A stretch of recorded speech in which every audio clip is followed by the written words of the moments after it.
former Finance Minister, Mr. Yashwant Sinha, with us. Mr. Sinha, what is your assessment of this move by the RBI governor?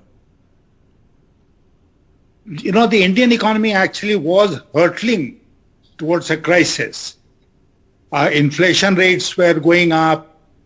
The growth rate had been tepid, and the global environment was far from conducive. And all the indications were and are that the Fed in the US will tighten interest rates. And therefore, action on the part of the RBI was expected. They did not take the necessary steps when they reviewed the monetary policy the last time. And therefore, at this point of time, they were left with no option but to come with this sudden move to raise interest rate and tighten monetary policy.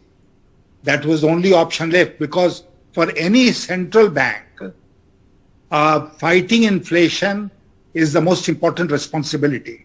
Even if growth has to be sacrificed, so be it. But inflation has to be kept under check.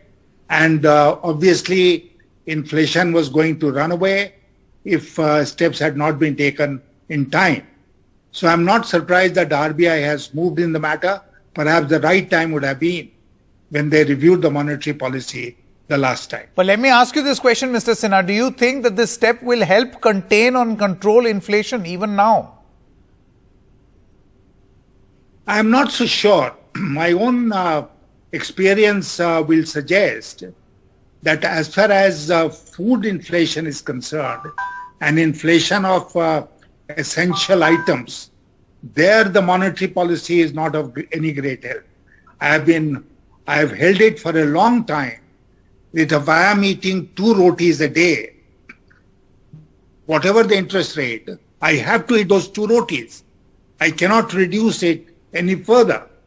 So in order to make both ends meet, there is a minimum requirement, and that minimum requirement will have to be taken care of.